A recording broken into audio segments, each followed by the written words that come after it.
Good morning, good morning, and welcome to the judges, teachers, guests, and participants of the 12th FRSIS 2024. Now I'd like to introduce our judges today. The Chief Judge is TS Dr. Jalmil bin Tajam, Senior Lecturer, Faculty of Applied Sciences, UiTM Arau Perlis. The second judge is Ms. Rosidah binti Othman from SMS Sultan Mahmud, also known as SESMA. The third judge is Ms. Nurul Shahidah binti Muhammad Nur from SMS Raja Tun Azlan Shah. And I, Syed Lufur Rahman bin Syed Zariza from Sekolah Menengah Sains Tuanku Menawar, while the timekeepers Nurin Najmin Aula binti Muhammad Fizli and Faris Hani binti Faris Muhammad Hazmin are from Sekolah Menengah Sains Tuanku Syed Putra, Perlis. Now, allow me to read the rules. Each team should consist of presenters and a technical assistant. The presentation must focus on the sub-theme assigned to the team. The duration of the presentation should not be more than 10 minutes. The bell will be rung once at the 9th minute and twice on the 10th minute. A question and answer session will be conducted after each presentation. Now, I would like to invite SBPI Goping to present.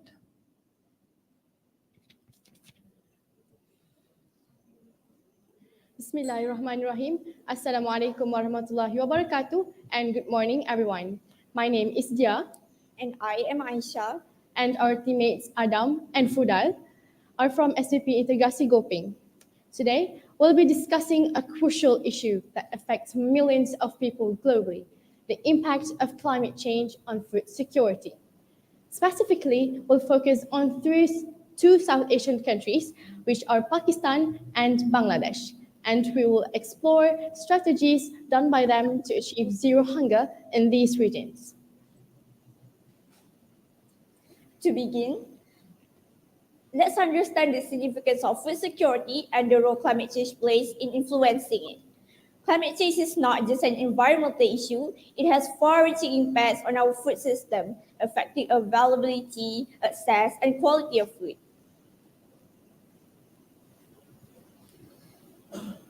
Climate change refers to the alteration of climate patterns due to natural and human activities. Food security, on the other hand, is when all people have access to safe and sufficient food. Our study focuses on how climate change disrupts food security in Pakistan and Bangladesh. The primary objectives of our study are threefold. First, to assess the extent of climate-induced food security. Second, to identify the adaptation strategies employed by communities. And third, to evaluate the effectiveness of policy interventions to enhance food resilience. Our research is driven by two key questions. What are the specific impacts of climate change on food security in Pakistan and Bangladesh? And what adaptation strategies are currently employed by vulnerable communities to mitigate these impacts? To answer these questions, we conducted a meta-analysis study reviewing governmental policies and scholarly articles. This approach helped us gather comprehensive data and analyze our findings systematically. The research problem addresses the urgent need to understand the impacts of climate change on food security, which encompasses three domains: availability, access, and utilization. Availability refers to the having sufficient food through importation and production. Access is people's ability to access food physically and economically, while utilization is the ability of individuals to make good use of the food they access. Our findings highlight the diverse impact of climate change on vulnerable populations, such as smallholder farmers, indigenous communities, and slum dwellers. All of you can take a look on the slide for further explanation about these populations. These populations are susceptible due to their limited resources and adaptive capacity. Next, we're moving on to the background. Let's delve into some specific challenges faced by South Asian countries. So, in South Asian countries, they have many specific challenges. One of them is growing population, soaring food costs, drought, flood, and economic crisis, all exacerbated by climate change. Next, In Pakistan, challenges such as drought, floods, food costs, and so many specific challenges are common. Yes, common for them. And meanwhile, in Bangladesh, they faces sorry.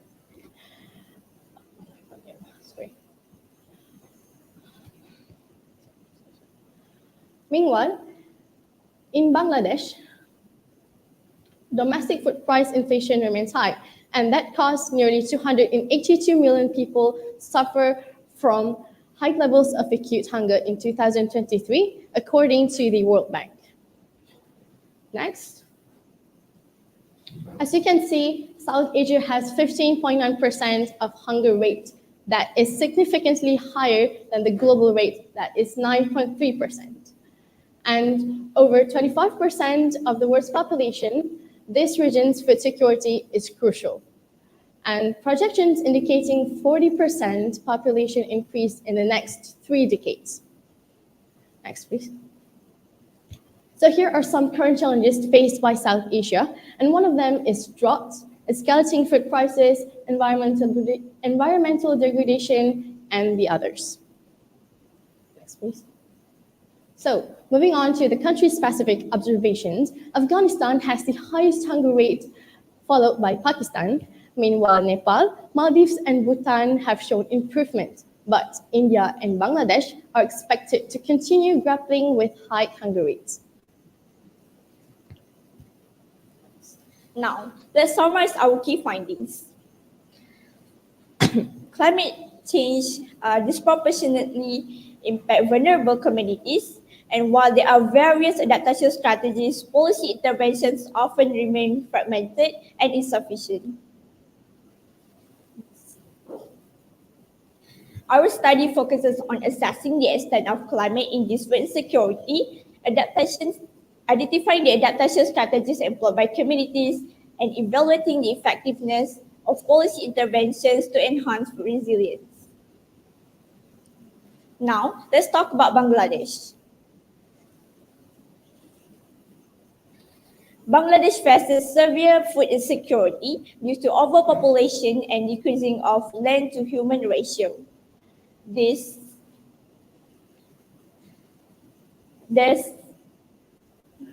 some adaptation strategies that is employed by Bangladesh to overcome these problems. To overcome combat saltwater intrusion, the government introduced the saline-tolerant crops and stream aquaculture. For agroforestry, it has helped farmers to adapt with climate change, with 40% of farmers in Cimari Pazila that also participate in it. Adaptation programs age, gender, education, and family size. As you can see, our on the slide have shown that the introduction of saline-tolerant crops and aquaculture has shown improved crop production, especially in urban and rural plots, which shows improving security. As you can see, the effectiveness of the strategies for saline-tolerant crops and aquaculture, and this chart shows that most households in Bangladesh have moved from marginal to low food security with better food production and living conditions. Next. Moving on to the effectiveness of the strategies for agroforestry, there are 6 in total. You can take a look at the 6 of them. And one of them is the farming skills increased rapidly by practicing agroforestry. And the other one is reduced climate change effect through carbon sequestration. Thanks. So, how to ensure long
Now, I would like to invite the audience to ask questions, if there are any.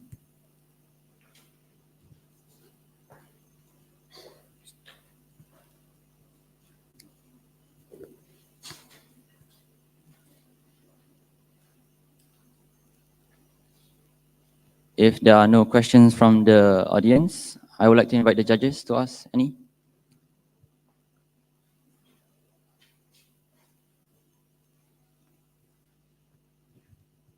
Okay, Assalamualaikum. It was a good presentation by you. Okay, I have one question only. Okay, can you give an example of the current action taken by the government of Malaysia as the preparation to secure the food supply?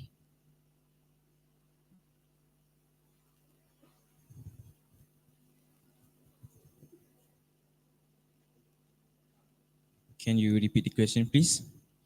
Can you give an example of the current action taken by the Malaysian government as the preparation to secure the food supply?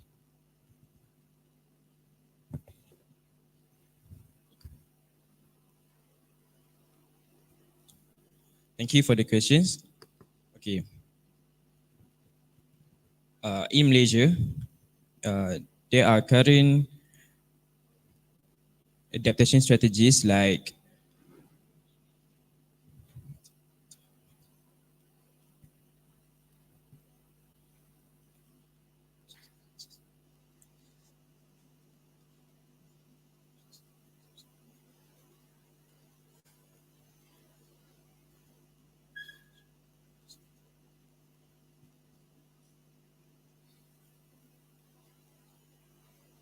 the adaptation strategies that the Malaysian government use to improve the food security that exacerbated by the climate change is they usually will they will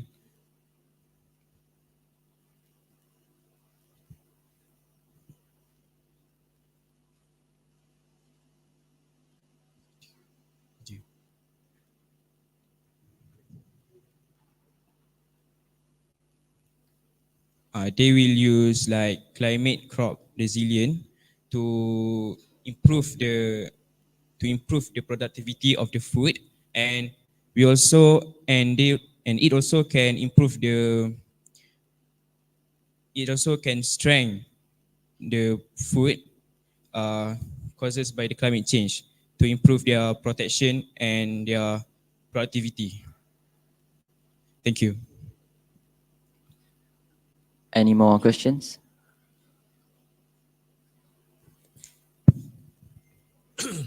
Okay, for the last question, I think, can we introduce saline tolerance plants to our country?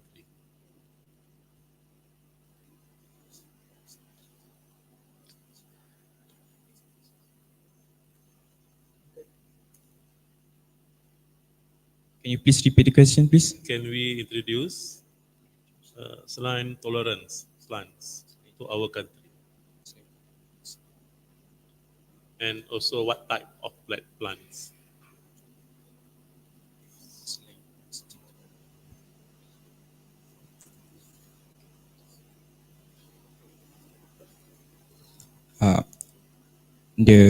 Thank you for the questions, Doctor. So the other plants that is Malaysia is like fruit plants like the pineapple, the mango, and the fruits and timbers type of plants. And Malaysia currently is trying to improve the sustainability of the food production of that. Thank you. All right. Thank you, SBPI Goping, for that interesting presentation just now.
Now I would like to invite Sekolah Menengah Sains Labuan to present. Please welcome.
Yeah. 1 2 1 2 1 2. Testing, testing. 1 2 3.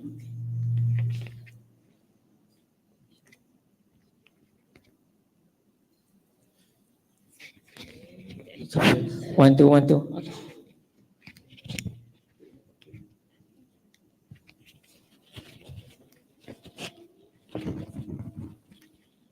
Subhanallah.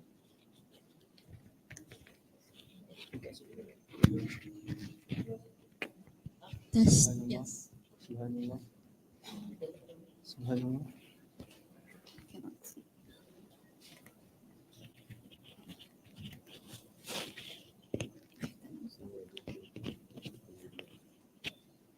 Subhanallah. Subhanallah.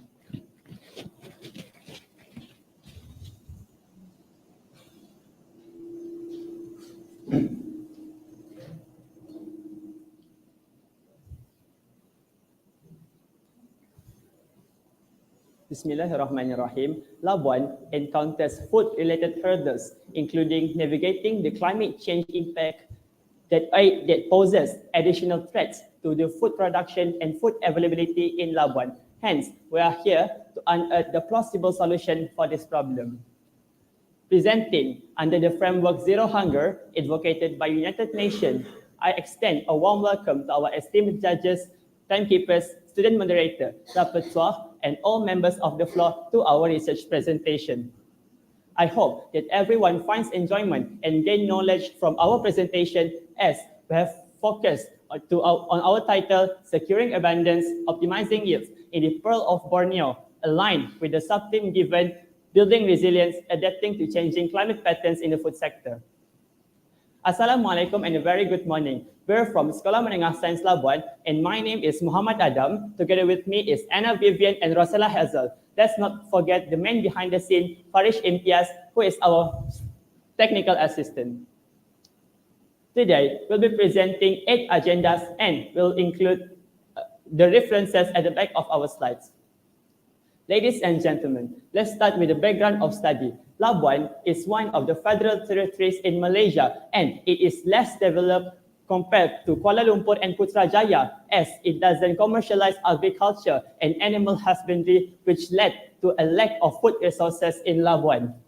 In the year we were born, which is 2008, exactly 16 years ago, the population in Labuan has increased of 14.92% from the year 2008 to the year 2009. Thus, there are more mouths to be.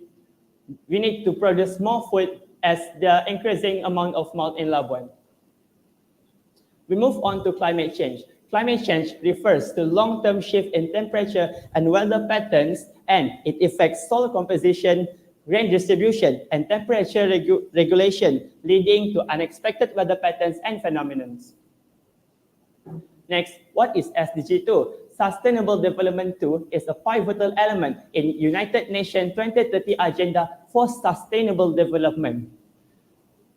Its main objective include to achieve food security, and it is a comprehensive framework for confronting the intricate challenge of hunger, food insecurity, and unsustainable food system. Before we begin, you have to understand, how does climate change happen? Did you know that agriculture itself is one of the main factors of climate change? Ladies and gentlemen, 44% of the world habitable land is used for agriculture, and around 1 billion of those land are used to produce uneaten food. This wastes energy and resources into making those food, which causes greenhouse gas emission. For example, methane are released into the atmosphere, which trap heat. This causes global warming and lead to climate changes. Today, our goals is the first one to explore the conjunction between climate change on agriculture production and food distribution on Labuan. Number 2 is to propose alternatives to increase production to meet local demand. And lastly, to unearth plausible solution for this problem. The issue we're addressing is Labuan faces significant challenges in food production and distribution due to the impacts of climate change and its distinctive island characteristics, including the limited areas. The methodology utilized for our research is quantitative and qualitative. First, our research team had interviewed a renowned owner of a small establishment in Labuan to understand how they faced the problem and then overcame it. Next, our team had distributed a questionnaire to all Labuan residents to help them voice out their opinions regarding the issues that Labuan faces. We have a total of 208 respondents that voiced out their opinions. And lastly, our team had extensively reviewed online research from articles, literatures, and scholarly papers. Here's a few articles that our research team had found. Based on an article that was published by Malaysia Made Science in 2022, climate change has markedly affected Malaysia's agriculture. For example, the unprecedented flood that happened in 2014 in Kedah and 2021 that happened in Selangor had damaged crops, natural resources, and infrastructure. Besides that, increased temperatures have led to water shortages that could potentially reduce yields. Another article is by TNX Africa that was published in 2024. Hydroponics offers a sustainable solution to Malaysia's food security.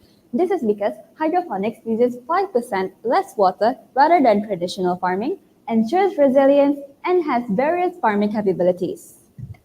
For the first objective, I want everyone to please take a look at the bar chart in front. It shows that Labuan citizen often struggles in finding poultry and vegetable. You might be wondering, why does this happen? Well, to answer your question, we first have to take a look at the three main characteristics of Labuan that affects the food distribution. First, Labuan is a small island with an area of 92 square kilometers. Second, since it is a port, it mainly relies on outside sources for food. Thus, transportation of food produce mainly relies on ships and ferries because Labuan doesn't have a bridge, despite it being only 10 kilometers away from Sabah. This implies that Labuan doesn't have animal husbandry or animal agriculture because it requires a large space and have to be away from residential areas. Next, food products such as poultry, dairies, and meat are mainly from Sabah. This reliance on the sub-mainland will affect Labuan when Sabah is ongoing climate or political crisis. As a matter of fact, during drought or monsoon season, Sabah is more prone to flood and dry soil, which causes the rice supply in Sabah to decrease. Labuan is at the short end of the stick with getting only what's left. Considering all that has been mentioned before, the impact of climate change is much more of a threat to our food security. To elaborate, Labuan is affected by the northeast monsoon wind.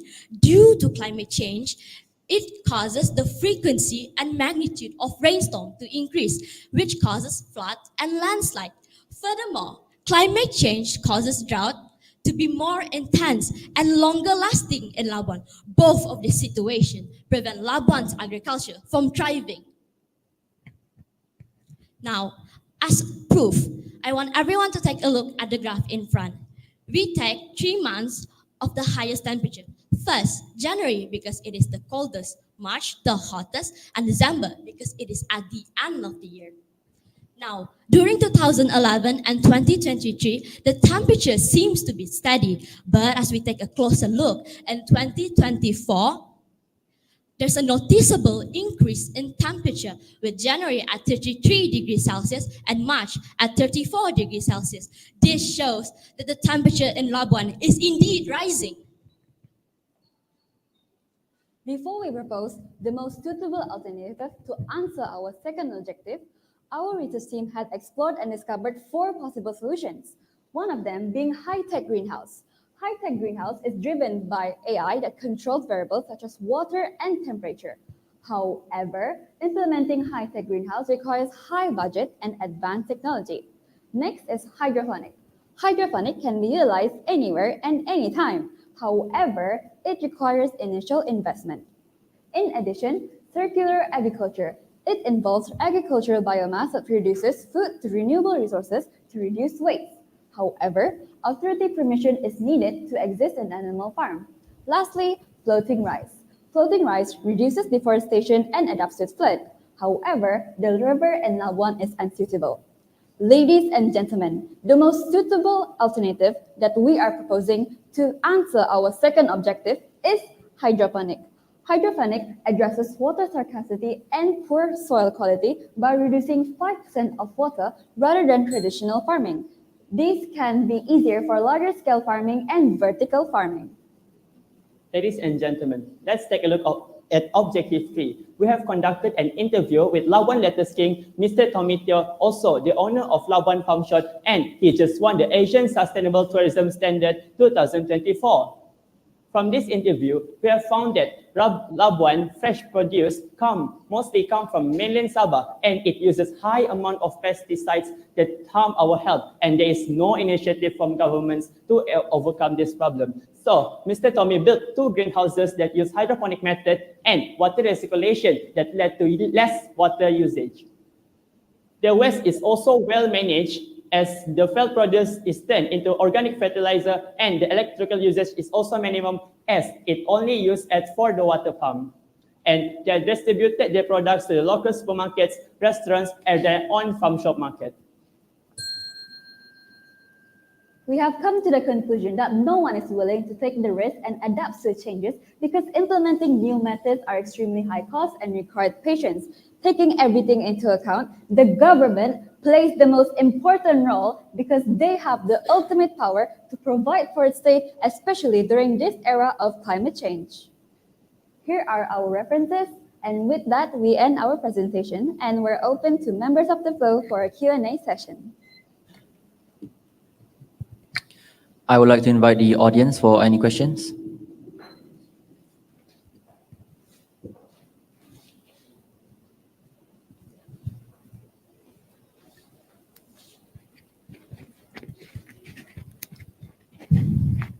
Okay.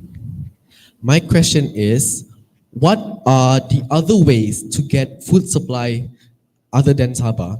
And my second question is, what are the initiatives from government agencies to help Labuan adapt to the climate extremes?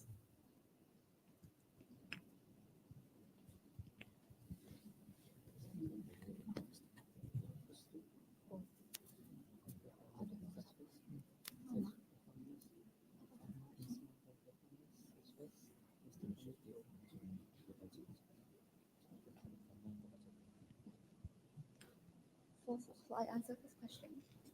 To answer your first question, an organization agency that could help is FAMA. FAMA stands for Federal Agriculture Malaysia Authority that improves marketing of agro-food products, for an example, vegetables, fruits, and agro-food production industries. FAMA is responsible to improve the marketing of these products and by extending their help, for an example, the event that happened in July 3 that happened in 2021, which was they donated 500 sets of food to 27 villages during the pandemic. Thank you. Are there any more questions from the audience? If not, then I'll open the question room for the judges.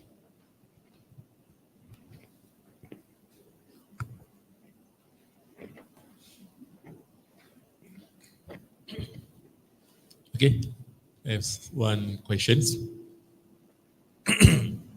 So during your presentation, you show the temperature, right?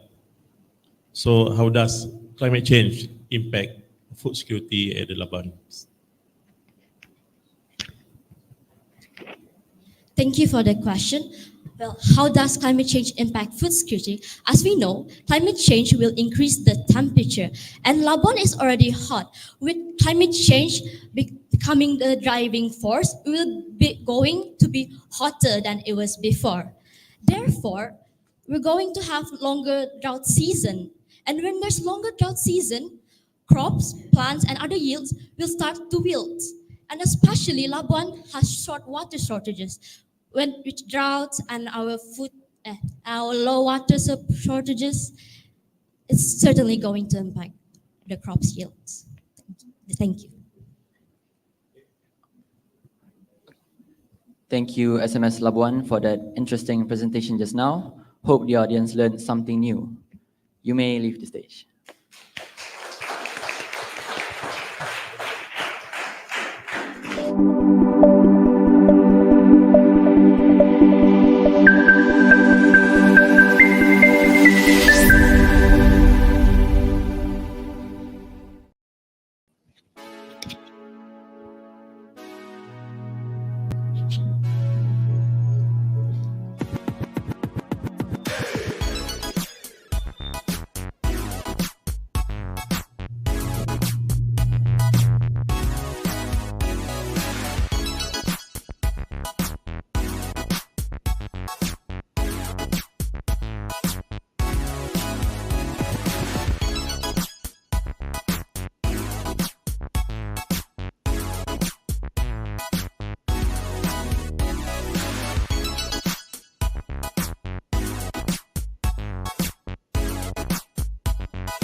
What do you think if in the next 10 or 20 years you have to replace grasshopper with chicken as your main protein? Grasshoppers? Yes, we are talking about grasshopper. Can you imagine grasshopper can be a good food with rich nutrition? From the situation of the world's population increasing speedily, which is opposite to the amount of food around the world, resulting in a food shortage.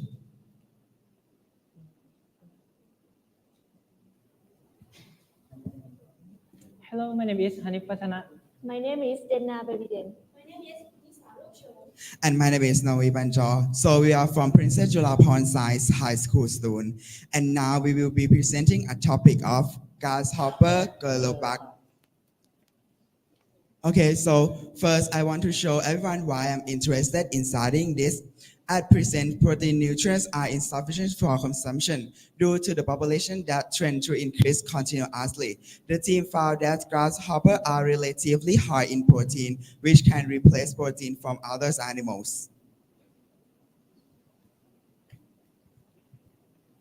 According to National Library of Medicine, insect nutritional composition show high diversity between species. The NVSSI crickets, palm-weevil valley, and mealworm are significantly healthier score than beef and chicken. Probability value less than 0.001. No insects were statistically less healthier than meat.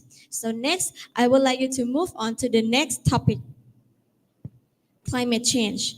Research from Office of Agricultural Affairs, Royal Thai Embassy, Brussels, point out that the industrial farming of grasshopper affecting less global warming problems than other livestock are very much.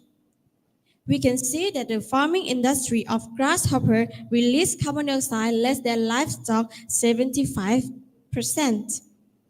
And using water less than 50%, which will answer SDGs in Article 6, Clean Water and Sanitation, and Article 13, Climate Action. Okay, so another important part of grasshopper is there are 50.5% raw protein content. In addition, grasshopper are still compatible from around the world. The first is EFSA, or European Food Safety Authority, certified grasshopper as a safe protein alternative and sustainable choice. And the second one is halal. Grasshopper has been approved for Muslims to consume. Okay, according to the insect protein in Europe from Venetian media, show the amount of the result required to produce 1 kilogram of protein. Okay, let's turning to our attention now to ingredients. So our ingredient to make a grasshopper kelopok is consisting by grasshopper powder 5 kilogram, tapioca flour 1.5 kilogram, sugar 50 gram, and salt 20 grams. So this is a step for making grasshopper kelopok. We actually can buy the grasshopper from the organic farm and organic garden, but you know when we come to SATUN, which is a deep southern of the Thailand.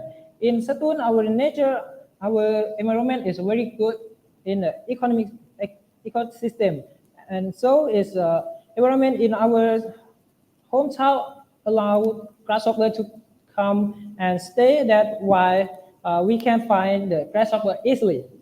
So after this one, we will mix it together and shape it a rod and wrap it with food grade plastic. And after that, we will shape it like a roll like this and bring it to the steam with 100 degrees Celsius in the 14 minutes. And after that, we will check it. If it's done, the color is will darker. And so after that, we will inspect result and discuss for the further improvement. This is some video clip from making a grasshopper Kelopok.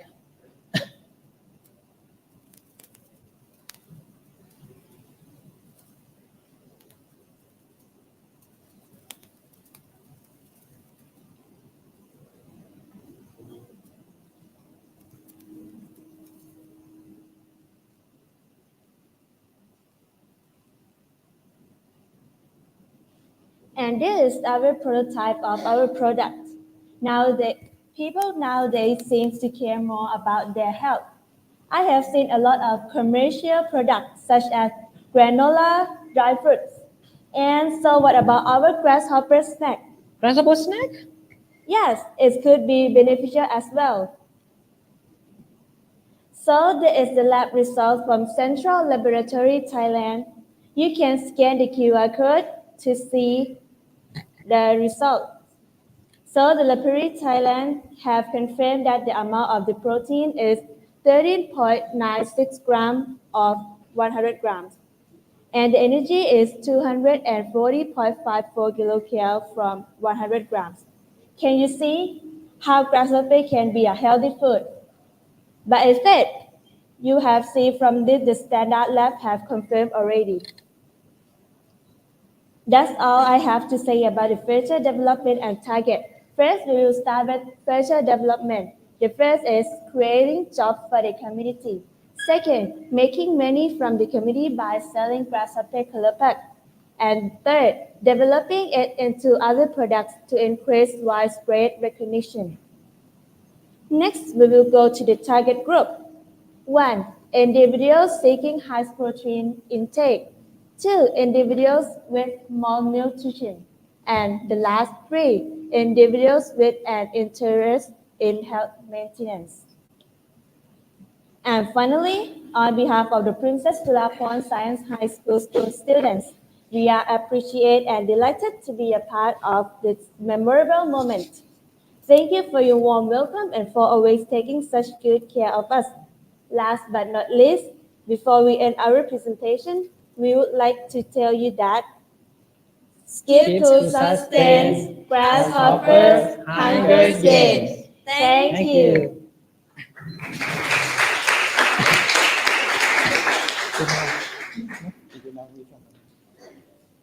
I would like to invite any of the audience to ask any questions.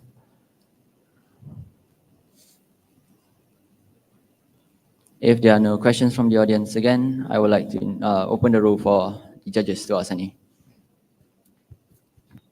Hi. Can you explain to us how does the grasshopper Kelopok taste?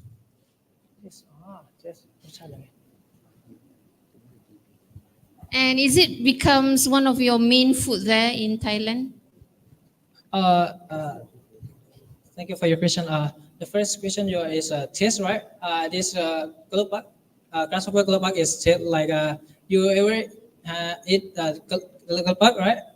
It's like a snack or keropok.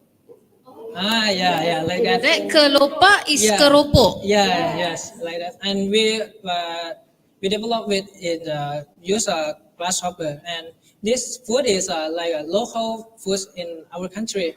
Like we stay in the southern of Thailand, right? They popular to eat this. Yeah.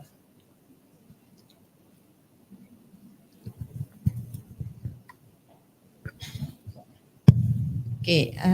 Hi, I have one question. With the climate change that we are facing now, how are you going to make sure that you're going to sustain the production of your grasshopper Kelopok as an alternative for high protein food in the future? How to sustain the production of your grasshopper Kelopok?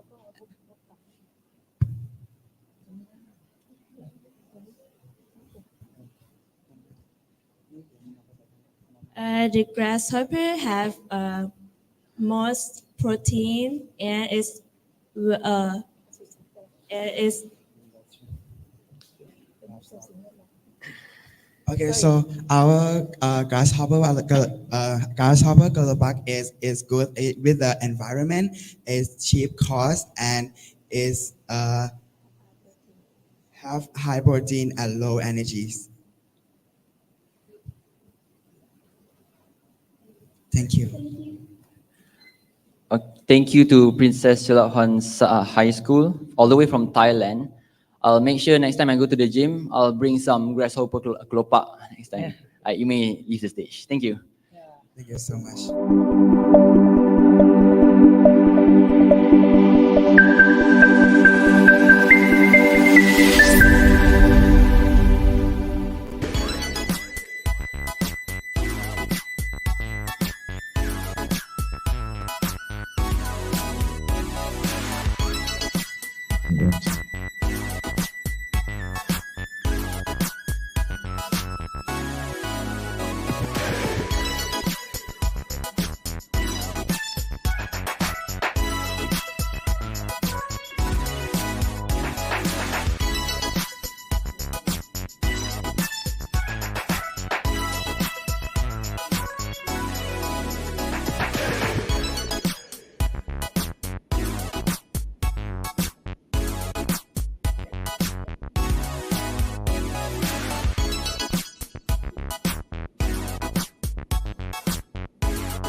Now let's hear from Sekolah Menengah Sains Kepala Batas to present. Please welcome. Mic testing. I will start my presentation in 3, 2, 1. Ladies and gentlemen, before starting, I would like to ask you one simple question. How can world hunger occur?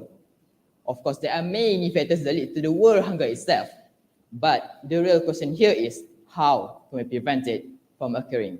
With that, Assalamualaikum and very pleasant day, Abid. To dear moderator, honorable adjudicators, boys timekeeper, and also fellow reporters, and also everyone in the audience right here. So me, Muhammad Haziq, and me, Noalia Christina, as the presenters, along with Sophie Azhar and Sarah Arina, we're going to be opening our perspective on our study under the scope of building resilience, adapting to changing climate patterns in food sector, Entitled From Threat to Triumph, Integrating Pest Management in Climate Resilient Food Systems. Before going deeper to our topic for today, let me introduce to you an important term you need to know, which is pest. Simply, pests are a destructive insect or other animal that attack food, crops, and livestock. Therefore, I want to ask, what is the relation between climate change, pest population, and hunger? First, based on the website CO2.earth, it is stated that a global average temperature in 2023 was 1.44 degrees Celsius warmer than the average temperature in the 1880 to the 1920, which means that 2023 was the warmest year of a record since 1880. When the global temperature rises, this will lead to the rise of the pest population in total. Then, this will actively increase the pest infestation rate toward crops. Pest infestation or pest attacks means that the reduction of organic food production, of making the food become limited, thus causing hunger or malnutrition. Then I would like to ask Alia, what is the country that related to our topic for today? Oh, sure, Dorish. So, let us go together about the countries that have been facing a food crisis. These are three important countries, with our highlight being Kenya. Members of the floor, there are three main issues that will be discussed. Firstly, Kenya has been facing population growth increase. Secondly, poverty, and lastly, agricultural challenges. First of all, according to Kenya population pyramid, Kenya population has increased of 1.99% ever since 2022, which makes them need more food sources to be supplied to all the Kenyan citizens. The significant point is, as you can see here, 36% of Kenyans live below the national poverty line, which makes them need more. Which makes them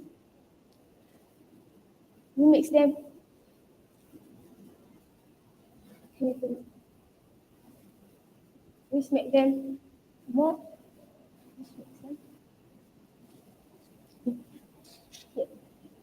Next, at the final point is, Kenya has been facing pest attacks.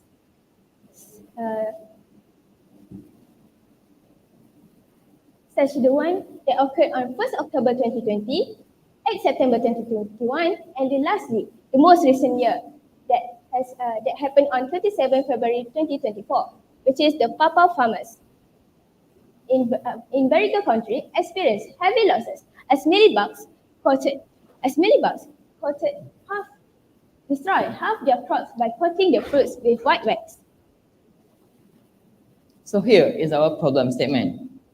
Climate change in Kenya, unfortunately, has created a favorable condition for pests to reproduce in a larger scale.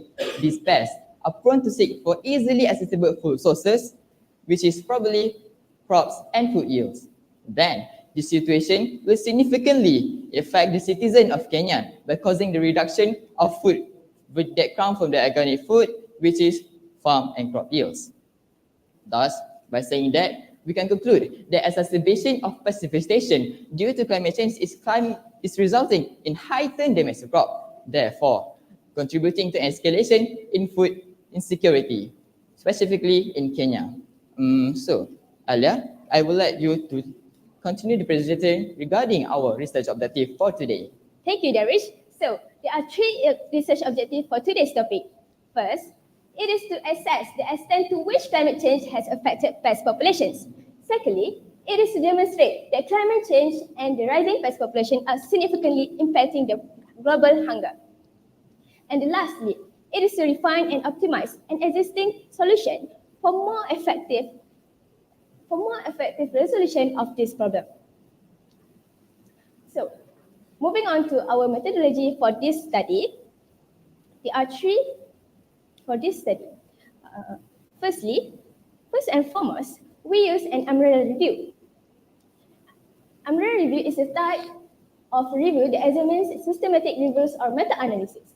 Other than that, we had conducted an interview with an experienced farmer, which is Mr. Wasby, to gain insights into modern agricultural practices and the challenges faced by farmers today. Ya, tanaman saya banyak rosak. Lepas tu saya banyak alami kerugian sebab serangga pelosok. Benda ni amat menyedihkan saya sebab apa saya dah keluarkan modal yang cukup banyak. Tapi semua tu sia-sia disebabkan serangga pelosok.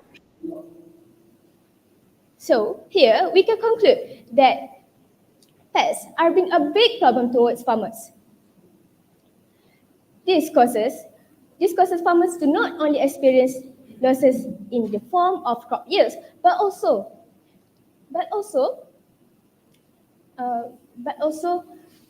the money they should gain.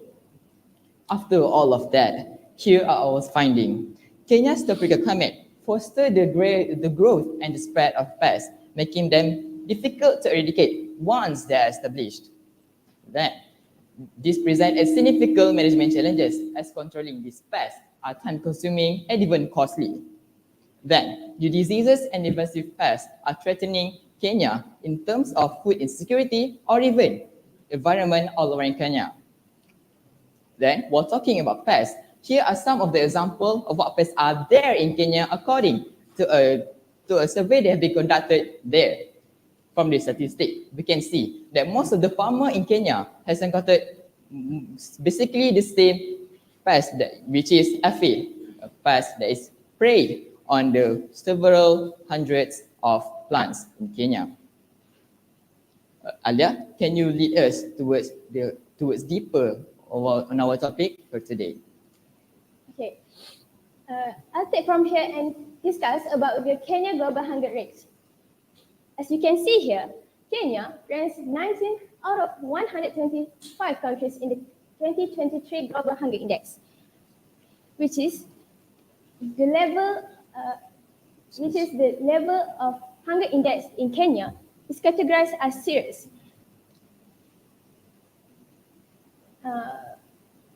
Other than that, we also made a comparison between farmers affected by pests, specifically fall armyworms. We found that there is an increase of 20% from the year 2017 to 2018. Moving on. So there are three recommendations that we think that could be to overcome this problem. First of all, we have pheromone-based traps. In short, pheromone-based traps can use pheromone-based trap. In short, by using technology nowadays, chemical signal emitted by insects could be mimicked to attract and capture them to control pest populations. Other than that, we are able to use traditional way, which is biological control. We can use beneficial insects to control harmful insects that harm crops, weeds, or plant diseases. For example, using ladybugs to eat aphids that harm garden plants. Last but not least, selection of resilient varieties is an amazing way to overcome these pest issues. Resilient varieties often have built-in resistance to pests, reducing the need for chemical interventions and minimizing crop losses. Conclusion.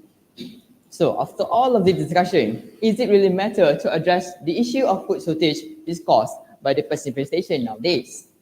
If this question have pop up in your mind even for a glimpse of a second, just remember that food insecurity in Kenya has caused many people to die.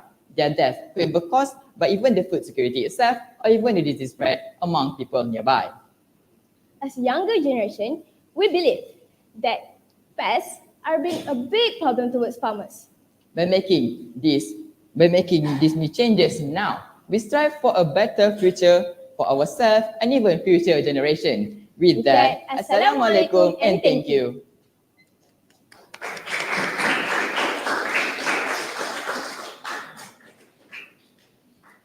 As usual, if there are any questions from the audience, you may ask now. Right.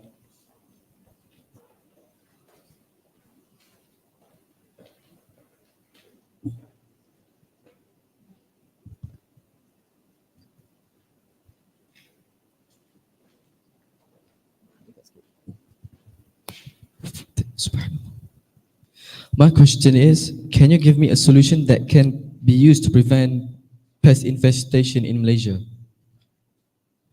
The solution that can be used to prevent pest infestation in Malaysia is integrated pest management, or better known as IPM. It is a method that involves adapting to the problem itself. For example, if you have drought, they have solution for it. It is a solution that adapt to the stability of the condition. So it involves synthesizing and combining all methods into one methods. I think that's all. Are there any more questions from the audience? If not, then I'll open the row for any of the judges to ask any questions.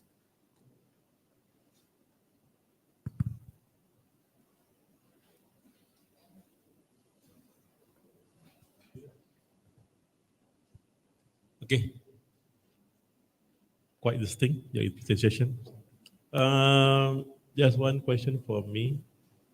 What is the best practice? What is the best practice? Or what is the best sustainable practice to counter disease and also pest in our nation or our country? Biological based on IPM, which is tidak.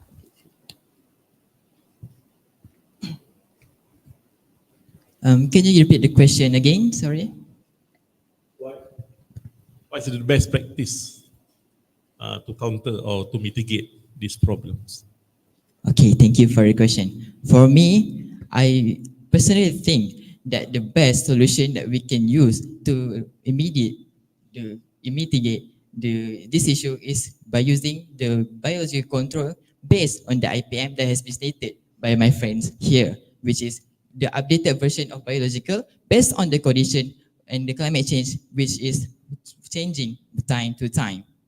I guess that answer your question, I hope. All right, that is all for the Q&A session.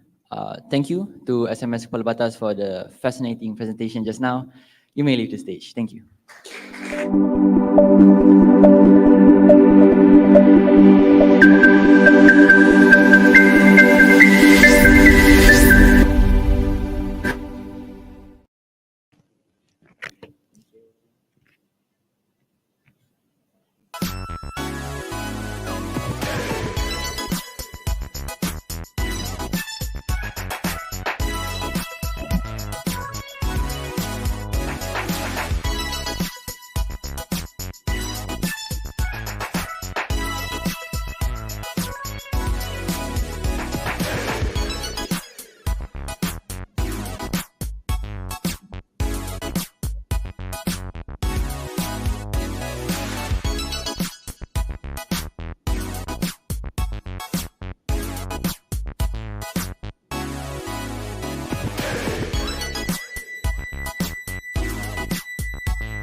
Satu dua.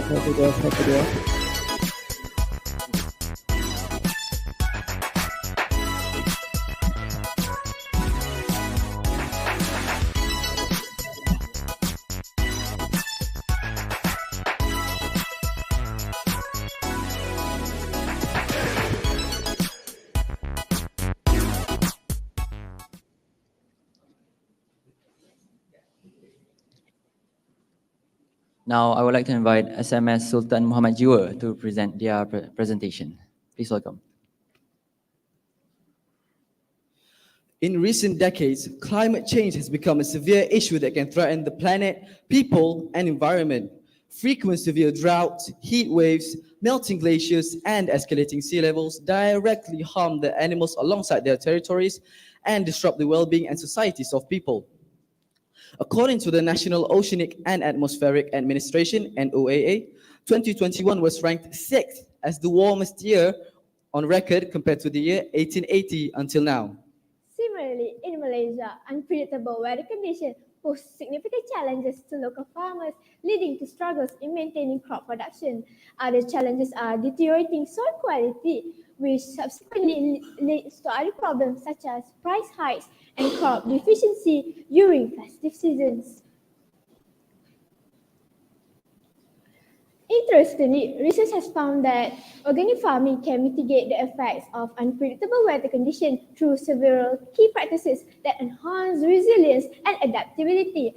One major benefit is improved soil quality, which leads to better water retention and better soil structure. This leads to crops can withstand the unpredictable weather conditions like droughts and heavy rainfall. Moreover, organic farming typically avoids synthetic fertilizers and pesticides, which reduces soil degradation and promotes biodiversity. These practices selectively enhance the resilience of agricultural systems, making them more capable of coping with the increased unpredictability of weather patterns. Surprisingly, as opposed to the given scenario, research by Rahmat and others in 2021 reviewing the organic agriculture in Malaysia found that only 0.01% of its total agricultural land area is allocated for organic plantation, a figure which is incomparably low relative to other neighboring countries such as Philippines, Vietnam, Thailand, and Indonesia.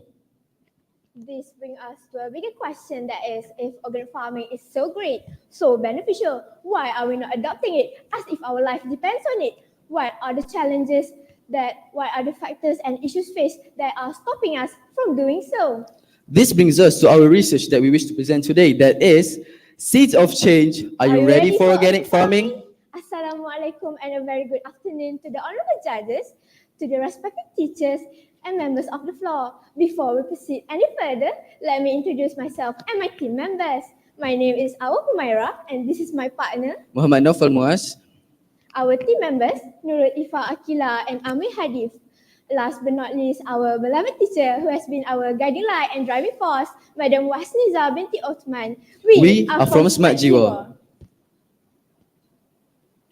Our aim is to investigate the feasibility of organic farming as an alternative method by looking at the perception of Kedah's residents, its benefit and the challenges faced while practicing it in ensuring a sustainable food supply for Kedah's populace.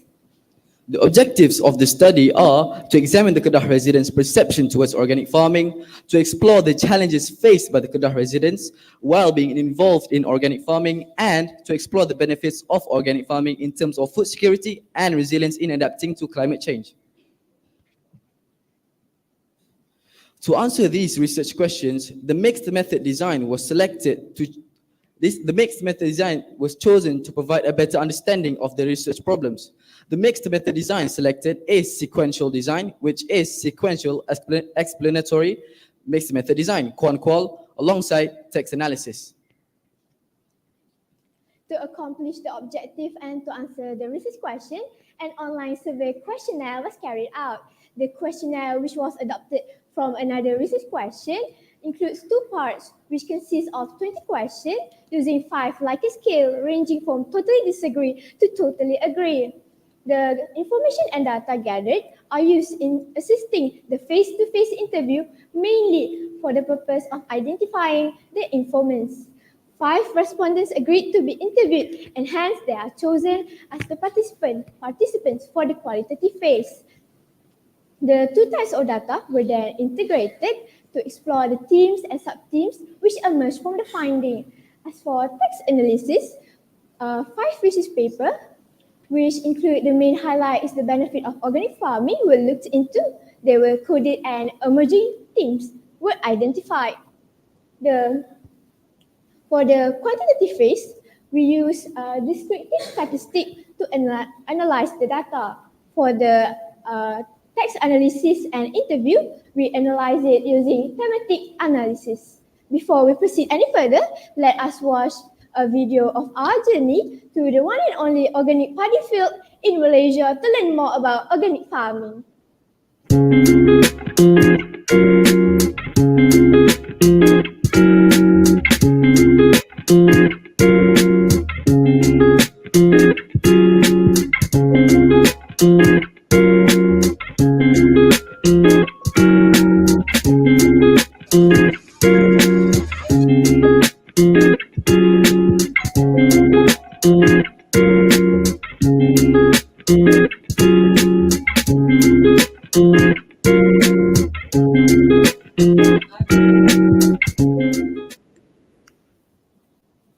Now, let's take a look at the findings of the research.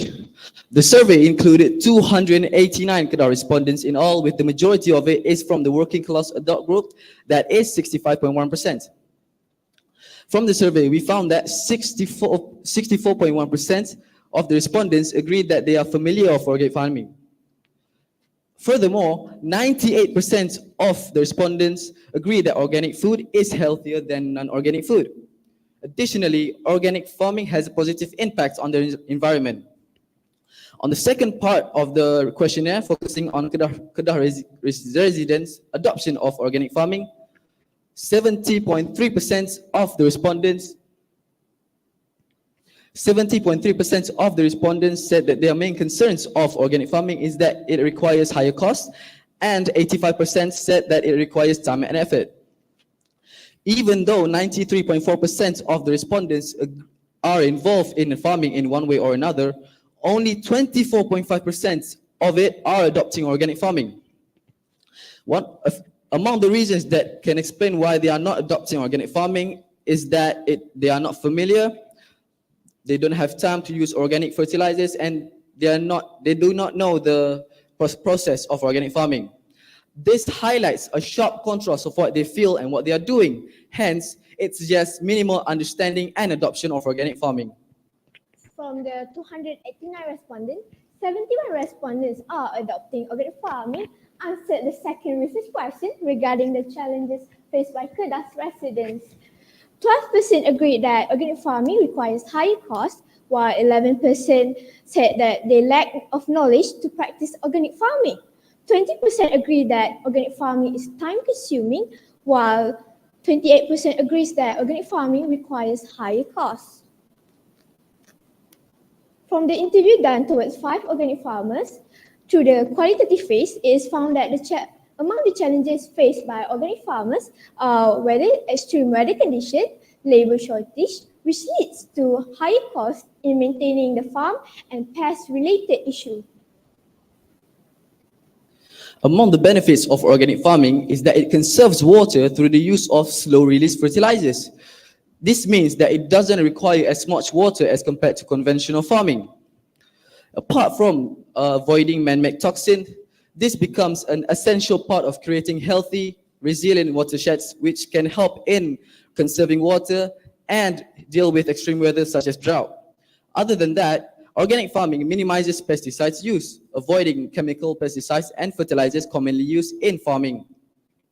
This promotes biodiversity, as organic farmers promotes and manage biodiversity by increased populations of natural enemies. Last but not least, organic farming enhances soil fertility by restoring and maintaining soil fertility on a sustainable basis. This ensures that the soil used for organic farming does not degrade its quality through time. Instead, it becomes healthier. A healthy soil not only enables a farmer to continue their farming effort, but acts as a guarantee that the soil will be fit for farming to warrant the food security of the people in the area. Isn't that amazing? What we can conclude from this research is that organic farming offers insight into the potential of organic farming to address agricultural challenges in Kedah through the perception of its residents. It also underscores the importance of public education about organic farming and supports for its wider adoption by the government.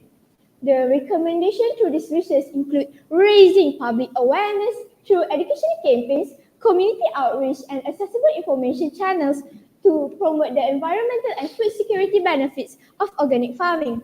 So, are you ready for organic farming? And with that, we thank you.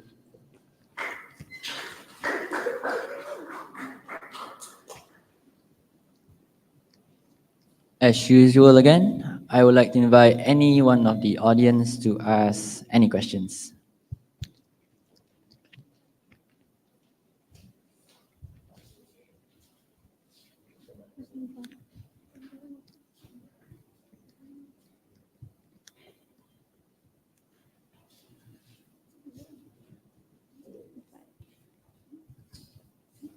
Okay, I would like to ask you, what are the key principles of organic farming?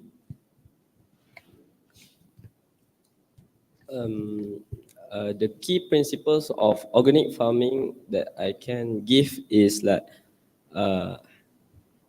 health and care, because okay, if about health, organic farming seeks to sustain and enhance the health of the animals, plants, and humans. So this principle,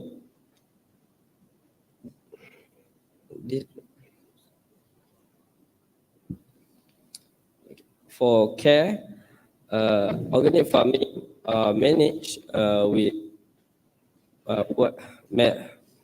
responsible manner, and so it ensure the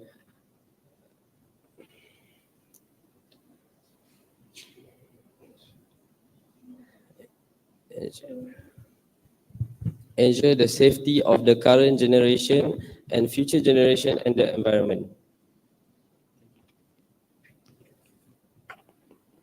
So I believe SMS Labuan wants to ask a question.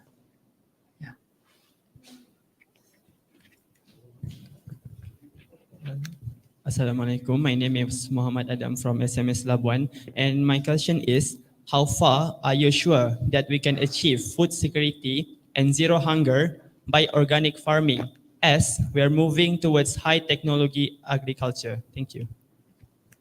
Thank you for the question.